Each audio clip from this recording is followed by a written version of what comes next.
Hi, guys. It is Booker from Amp Radio, and a familiar voice to everyone. Sam Smith, how are you? I'm good, thank you. How are you? Thank you for joining us. Thank you for having me. Well, I'm sorry that it's raining in L.A.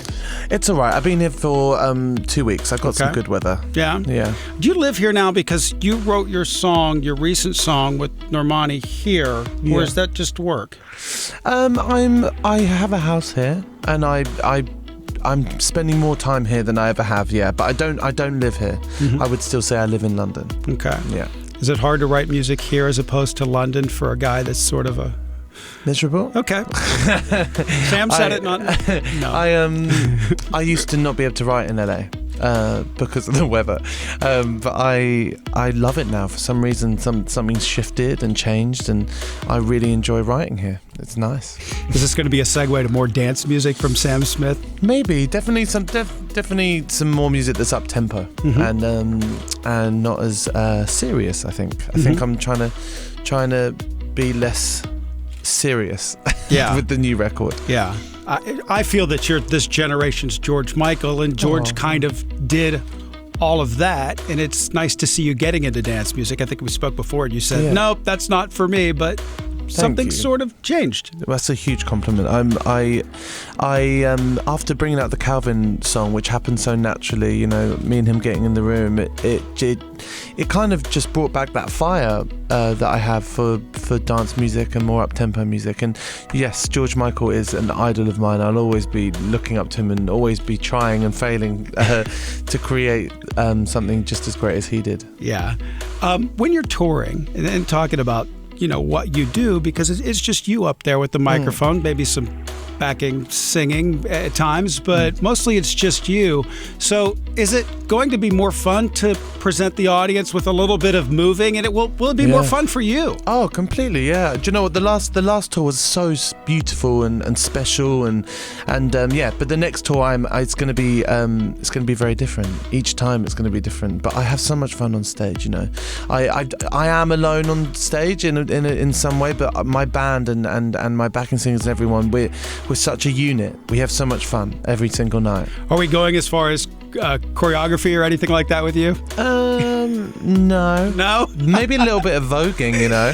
Okay, I can see that. Some vamping and things of that nature. Yeah. Tell me about the song with Normani. How did it come together? I know you wrote it. Did you have her in mind? Put it together for me. Start from go. We wrote it in a studio in Venice, and she was coming into that studio the day that we wrote it to have a meeting with the publisher, and I asked her if she wanted to jump on the song. I played her the song. She said yes. Yeah. Was it hard to find a part for her? Did it take a while did you have to deconstruct what you've done? I wrote the first verse, and then when I was writing the second verse, I had in my mind that I wanted a girl singing it. So I pretended to be a girl. and then just by chance she came in. It was crazy. It was serendipitous. So are you in the room when she's doing her part? Like, is she there literally recording it with you? Yeah. Are you somewhat of a producer? Are you overseeing it, or was there a direction that you wanted? Did anything have to change? No, she sang it unbelievably well, and I was just watching, screaming. I was a fangirl screaming in the other room. Basically, there was nothing else to it. I wasn't producing it. Stargate and Jimmy were producing that.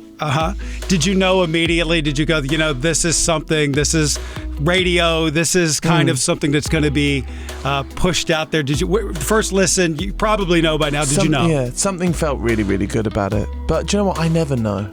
I really never know if something's going to work or not. There's been times when I thought things are going to work and they haven't. So, you know, I don't know. All I knew is it felt good. And I always say if it gives me goosebumps, I'm happy.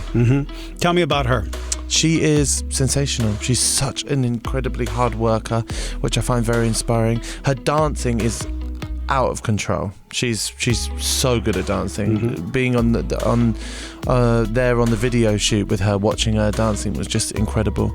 So kind, her voice is beautiful. I'm just excited to watch her career flourish. You've segued perfectly into the video.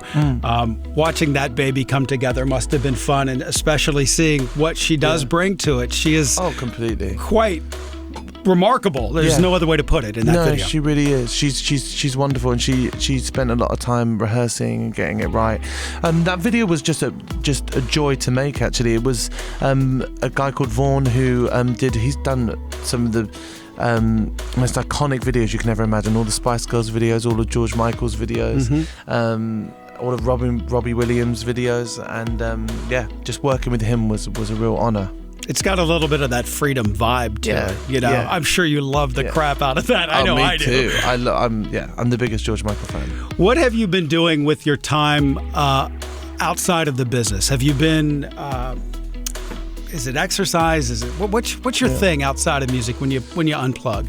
I mean, I've had to force myself after the tour and after last year. I had to force myself to really relax. I went to New Zealand and had a really, really chill time. Didn't work out. I have a trainer on the road with me, so I was working out every day last year. So I took a good few weeks off and just really, really relaxed. Went on walks, was in bed by 9:30 every night. Nice. But now I'm back into the routine of getting back in shape, back on board. Someone said you're a runner, that you run a bit. Oh, I don't know who said that. Yeah, that's wrong, running. Right? Good. I do too. It's awful. I hate running. Yeah. Like I'm angry thinking about it.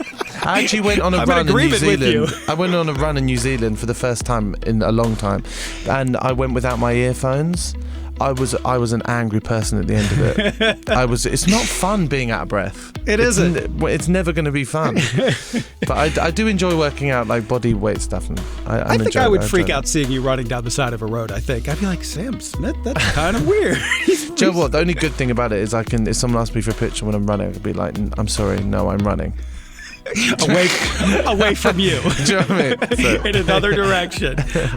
Where are you with music? Is this a one-off? How does that work? Is it something for an album eventually, or does it just sit there and it's that? Do you know what? I don't know. I really don't know. I'm really excited by the way that we can release music now.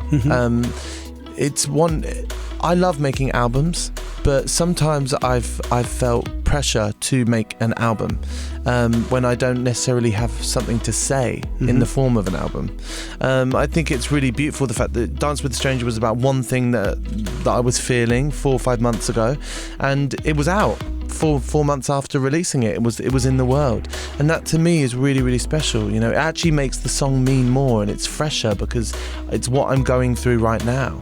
And with albums, you know, it's tough sometimes because the stories I'm talking about, they happened a year and a half ago, and I'm doing chats like this trying to explain how I felt a year and a half ago, and I can't remember because I'm a different person. Right. But I'll always make albums, but I don't necessarily have an album worth of stuff to say right now. So we'll see. Maybe, do you think your next album will have a theme? Or do they have themes? I mean, with you, I sort of feel that they have, but but as we were speaking earlier about maybe spreading the wings and dancing a little bit, can you know? But that's the theme. I do have an album title for my third album, which is, well, I'm not going to say, but I do have. Was this close? Yeah, I have a title. I have a theme. I have it all set in my head, but I don't know when that will be.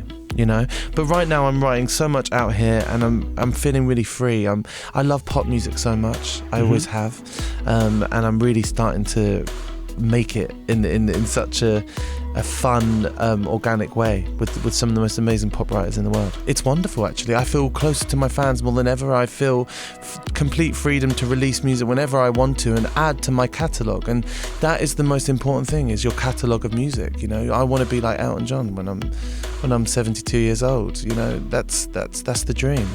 It's funny, you just brought up Elton, and my last question I was going to leave you with, obviously, was did you see Elton last night? No, I saw him last week, I think. Okay, last week. So you went last week. You didn't go last night. Yeah, okay. I went to the first Staples one. And? Unbelievable. I love him.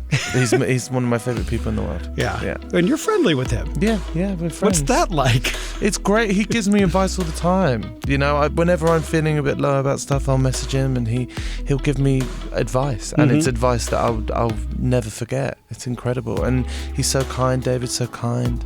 It's an odd relationship, but it's the coolest thing ever. I can imagine like your idol and looking up to someone of his, you know. Yeah, but he's become a friendly face now. Yeah, you know. I hear he's funny.